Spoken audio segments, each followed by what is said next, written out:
Il me paraît essentiel d'attirer encore une fois la sonnette d'alarme à l'attention du gouvernement sur une problématique préoccupante et récurrente qui altère à la fois la qualité de vie de nos concitoyens et l'image de notre capitale, celle de l'insalubrité grandissante et durablement installée dans l'espace urbain de Djibouti. Où est le rôle de la municipalité locale qui collecte des taxes auprès des commerçants et qui devrait réinvestir dans l'embellissement de la ville? Où sont les mécanismes de contrôle et des sanctions au niveau de la sous-préfecture? Et pourquoi observe-t-on l'absence des sanctions à l'encontre des acteurs de ces actes qui constituent un véritable affront de l'ordre public environnemental?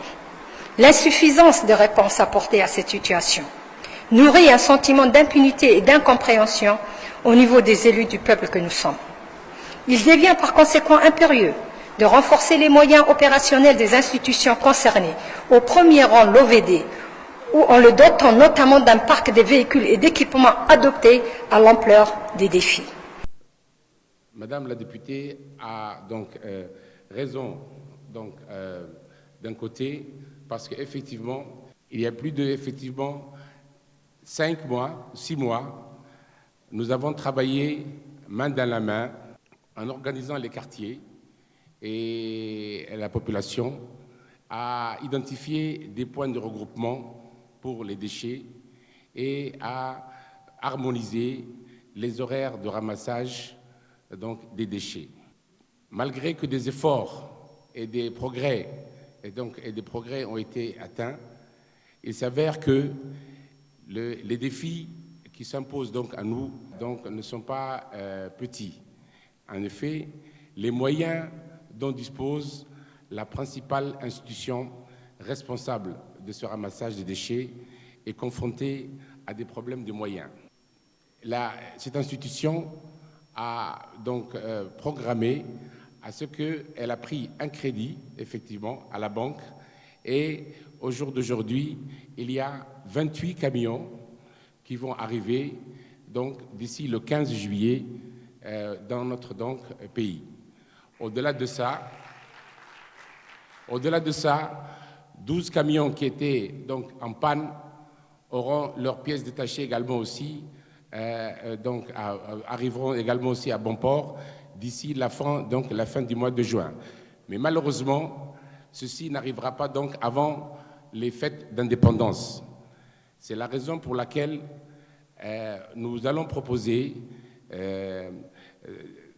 cette semaine à ce qu'on puisse reconduire, comme l'année dernière, le même comité qui est composé des instances dont j'avais parlé tout à l'heure, main dans la main, avec une mutualisation de l'ensemble des moyens de l'État, de la même manière qu'on avait fait l'année dernière, et en travaillant pendant tout ce mois de juin pour qu'on puisse fêter notre fête, notre 48e année d'indépendance dans la beauté et dans la propreté de notre non seulement capitale, mais également de l'ensemble de notre République.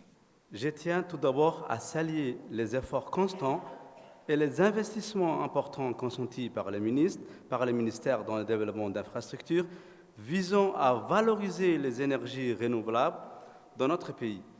Monsieur le ministre, pourriez-vous nous éclairer sur les principaux facteurs structurels ou conjoncturels expliquant cette cherté persistante de l'énergie à Djibouti? Et surtout, quels leviers envisagez-vous à moyen terme pour améliorer la compétitivité énergétique à la fois pour les citoyens et les investisseurs étrangers désirés de s'implanter durablement dans notre pays? Pour ce qui est le tarif et la tarification, vous avez vu que nous avons, depuis 2011, fait des réductions qui sont prouvées par les arrêtés qui ont été signés par le président de la République de 5 à 6 fois. Nous sommes dans la continuité pour baisser les prix. Nous allons baisser les prix. Nous avons entamé d'ores et déjà une étude depuis 2 ans avec le ministère des Finances, avec le ministère du Budget. Nous avons des contraintes, certes, mais nous avançons. Nous avançons. La dernière baisse qu'il y a eu, c'était en juin 2020 avec le Covid, chose que nous avions déjà donné une dotation de 30 000 francs à chaque ménage djiboutien, mais aussi nous avons baissé de 5 francs sur chaque tarif djiboutien. Je souhaite attirer l'attention du ministre de l'Agriculture. En effet, un appel à manifestation d'intérêt a été publié le 13 septembre 2024 par Presse La Nation, visant à recruter un bureau d'études géophysiques en vue de forage des Adgueno, Médého dans la région de Bok et dans la région de Tajoura, il s'agit de Mounkour et Assagaïla. Nous sommes aujourd'hui en juin 2025, Monsieur le ministre, soit plus de 9 mois après la publication et les populations locales n'ont toujours vu aucun début d'activité sur le terrain. Monsieur le ministre, pourquoi ce processus de sélection accuse-t-il un retard? À quelle date les entreprises soumissionnaires ont-elles été évaluées et quand les contrats sera-t-il attribué? La question qui a été posée par Madame la députée est légitime. Les zones les plus difficiles, c'est les zones qui sont restées. Ndaï, Adgueno et Moukour. Parce que, en termes de géologie, c'est la rhyolite. Il ne faut plus forer à 150 mètres. Il faut forer à 200, 300 mètres comme Balhou. Le gouvernement est de bonne volonté. Nous allons faire. Mais pour connaître le plus de chances, nous avons fait appel à l'ODEG.